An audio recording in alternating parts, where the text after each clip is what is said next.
Hi viewers, చాలా మందికి గోదాదేవి కళ్యాణం గురించి తెలియదు. ఇప్పుడు మనం తెలుసుకుందాం. పెనుకొండలో జరుగుతున్న గోదాదేవి కళ్యాణం ఇది. గోదాదేవి కళ్యాణం ఎందుకు చేస్తారు, అసలు గోదాదేవి చరిత్ర ఏంటి అన్నది తెలుసుకుందాం. తమిళనాడులోని శ్రీవిల్లిపుత్తూరులో విష్ణుచిత్తుడనే భక్తుడు ఉండేవాడు. ఈ విల్లిపుత్తూరులోనే శ్రీకృష్ణుడు మర్రి ఆకుల మీద తేలియాడుతూ లోకాన్ని రక్షించాడని నమ్మకం. అందుకే ఇక్కడి ఆలయంలోని ప్రధాన దైవం ఆ చిన్ని కృష్ణుడే. విష్ణుచిత్తుడు నిత్యం ఆ కృష్ణునికి పుష్పమాలలని అర్పిస్తూ ఉండేవాడు. విష్ణుచిత్తుడి అసలు పేరు భట్టనాథుడు. నిరంతరం ఆయన చిత్తం విష్ణుమూర్తి మీదే ఉండేది కాబట్టి ఆ బిరుదు దక్కింది.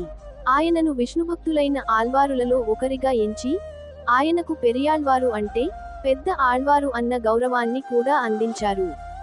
అలాంటి పెరియాళ్వారు ఒకసారి తులసి మొక్కల కోసం పాదులు తీస్తుండగా ఒక పాప కనిపించింది. ఆమెను సాక్షాత్తు భగవంతుని ప్రసాదంగా భావించి ఆమెను పెంచుకోసాగాడు విష్ణుచిత్తుడు. ఆమెకు కోదై అనే పేరుతో గారాబంగా పెంచసాగాడు విష్ణుచిత్తుడు. కోదై అంటే పూలమాల అని అర్థం. ఆ పేరే క్రమంగా గోదాగా మారింది. గోదాదేవి చిన్ననాటి నుంచి కృష్ణుడి లీలలను ఆడుతూ పాడుతూ పెరిగింది. యుక్త వయస్సు వచ్చేసరికి ఆ భక్తి కాస్త ప్రేమగా మారిపోయింది. కళ్ళు మూసినా తెరిచినా ఆ నల్లనివాడే కనిపించసాగాడు. తన చుట్టూ ఉన్న స్నేహితురాళ్లంతా ఒకప్పటి గోపికలని, తానుండే విల్లిపుత్తూరు ఒకనాటి గోకులమని భావించసాగింది. అంతేకాదు, తన తండ్రి విష్ణుచిత్తుడు రోజూ భగవంతుని కోసం రూపొందించే మాలలను ముందు తనే ధరించి తనలో ఆ కృష్ణుని చూసుకుని మురిసిపోయేది. ఈ దృశ్యం ఒకరోజు విష్ణుచిత్తుని కంట పడింది. తన కూతురు చేసిన పని వల్ల ఇన్నాళ్ళు ఆ దేవదేవుని పట్ల అపచారం జరిగిందని బాధపడ్డాడు.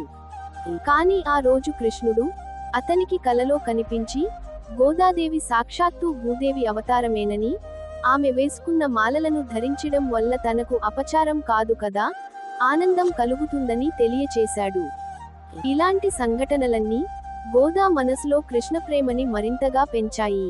తనకు పెళ్లంటూ జరిగితే ఆయనతోనే జరగాలని అనుకుంది. అందుకోసం ఒకప్పుడు గోపికలు చేసిన కాత్యాయని వ్రతాన్ని మొదలుపెట్టింది. ఈ వ్రతం చేయాలంటే ఆహారానికి, అలంకారానికి సంబంధించిన చాలా కఠినమైన నియమాలని పాటించాల్సి ఉంటుంది. అలా గోదాదేవి తాను వ్రతాన్ని పాటించడమే కాకుండా తన చెలికత్తెలని కూడా ప్రోత్సహించింది. తన స్నేహితురాళ్లను మేలుకొలిపేందుకు, వారికి వ్రత విధానాలను తెలియచేసేందుకు, తనలో కృష్ణభక్తిని వెల్లడించేందుకు 30 పాసురాలను పాడింది గోదా. అవే ధనుర్మాసంలో ప్రతి వైష్ణవ భక్తుని ఇంట్లోనూ వినిపించే తిరుప్పావై. ఇలా సాగుతున్న గోదాదేవి ప్రేమకు ఆ కృష్ణుడు లొంగక తప్పలేదు.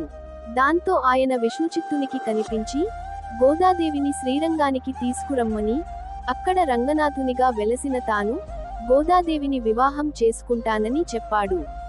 శ్రీరంగంలోని ఆలయ అర్చకులకు కూడా ఈ విషయాన్ని తెలియచేశాడు.